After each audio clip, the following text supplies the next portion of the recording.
देश के सबसे बड़े लोकतांत्रिक देश भारत में दागी नेताओं की कमी नहीं है। सत्तारूढ़ बीजेपी से लेकर कांग्रेस सहित तमाम पार्टियों में दागी नेताओं की भरमार है। कई नेताओं पर रेप और मर्डर जैसे संगीन मामलों के आरोप हैं, तो वहीं कुछ नेता बम धमाकों जैसी घटनाओं में संलिप्तता के भी आरोपी हैं। भोपाल से बीजेपी सांसद साध्वी प्रज्ञा सिंह ठाकुर पर भी कभी ऐसे ही आरोप लगे थे, जिन्होंने लोकसभा चुनाव 2019 में बीजेपी की टिकट पर चुनाव लड़ा और शानदार जीत हासिल की, जिसे लेकर विपक्षी पार्टियां आज भी भारतीय जनता पार्टी को निशाने पर ले लेती हैं। साध्वी प्रज्ञा आए दिन अपने विवादित बयानों को लेकर भी सुर्खियों में बनी रहती हैं। वे अभी तक कई बार राष्ट्रपति महात्मा गांधी के हत्यारे नाथूराम गॉडसे को देशभक्त बता चुकी हैं। तो चलिए अब आपको बताते हैं बीजेपी के इस विवादित नेता की पूरी कर्म कुंडली। बीजेपी सांसद प्रज्ञा सिंह ठाकुर पहली बार सुर्खियों में तब आई थी जब महाराष्ट्र आतंक विरोधी दस्ते ने साल 2008 में उन्हें महाराष्ट्र के मालेगांव में हुए बम धमाकों में आरोपी बताया था। तब प्रज्ञा सिंह ठाकुर को आतंकवाद के आरोप में गिरफ्तार कर लिया गया। दरअसल महाराष्ट्र के मालेगांव में अंजुमन चौक और भीकू चौक के बीच शकील गुड्स ट्रांसपोर्ट के सामने 29 सितंबर 2008 की रात 9:35 पर बम धमाका हुआ था, जिसमें 6 लोग मारे गए और 101 लोग घायल हुए थे। इस धमाके में एक मोटरसाइकिल इस्तेमाल की गई थी। एक रिपोर्ट के मुताबिक ये मोटरसाइकिल प्रज्ञा सिंह ठाकुर के नाम पर थी। महाराष्ट्र एटीएस ने हेमंत करकरे के नेतृत्व में इसकी जांच की और इस नतीजे पर पहुंची कि उस मोटरसाइकिल के तार गुजरात के सूरत और अंत में प्रज्ञा ठाकुर से जुड़े थे। प्रज्ञा अखिल भारतीय विद्यार्थी परिषद की सदस्य रह चुकी हैं। एटीएस चार्जशीट के मुताबिक प्रज्ञा सिंह ठाकुर के खिलाफ सबसे बड़ा सबूत मोटरसाइकिल उनके नाम पर होना था। इसके बाद प्रज्ञा को गिरफ्तार किया गया। मालेगांव केस में महाराष्ट्र एटीएस ने साल 2009 और 2011 में चार्जशीट दायर की थी, जिसमें 14 अभियुक्तों के नाम दर्ज थे। लेकिन साल 2016 में दायर की गई चार्जशीट में साध्वी प्रज्ञा सिंह ठाकुर को दोषी मुक्त बताया गया।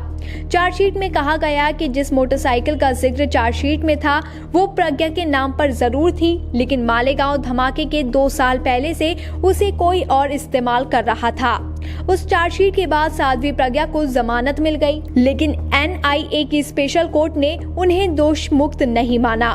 कोर्ट की ओर से दिसंबर 2017 में स्पष्ट रूप से कहा गया कि साध्वी प्रज्ञा पर यूपीए के तहत मुकदमा दर्ज रहेगा, जो अभी भी जारी है। प्रज्ञा सिंह ठाकुर के अनुसार जेल में बिताए 9 साल उनके लिए किसी दर्दनाक हादसे से कम नहीं थे।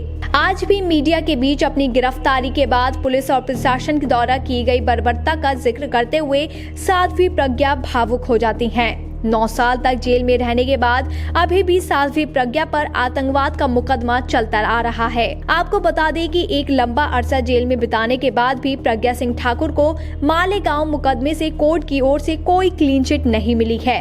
आज भी प्रज्ञा सिंह ठाकुर जमानत की मेहरबानी पर राजनीति कर रही हैं। जेल में बिताए गए दिनों को लेकर अगर उनकी टिप्पणियों की बात करें तो प्रज्ञा बताती हैं कि गिरफ्तार किए जाने के बाद उन्हें पुलिस और प्रशासन की ओर से काफी प्रताड़ित किया जाता था। रात रात भर पीटा जाता था।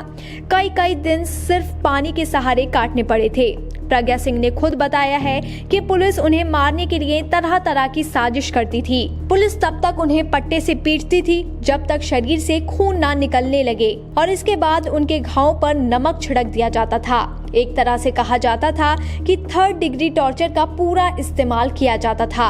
अब इस बात में कितनी सच्चाई है ये तो प्रज्ञा सिंह ठाकुर ही जाने। इसके साथ ही ये भी जानना रोचक होगा कि अपने इस 3rd डिग्री टॉर्चर को लेकर उन्होंने कई बार तत्कालीन गृह मंत्री पी चिदम्बरम और कांग्रेस के दिग्गज नेता दिग्विजय सिंह को निशाने पर लिया है। खैर, बात यहीं पर खत्म नहीं हो जाती है। ऐसा नहीं है कि बीजेपी के विवादित नेताओं की शुमार प्रज्ञा सिंह ठाकुर के ऊपर सिर्फ आतंकवाद का ही मुकदमा रहा है।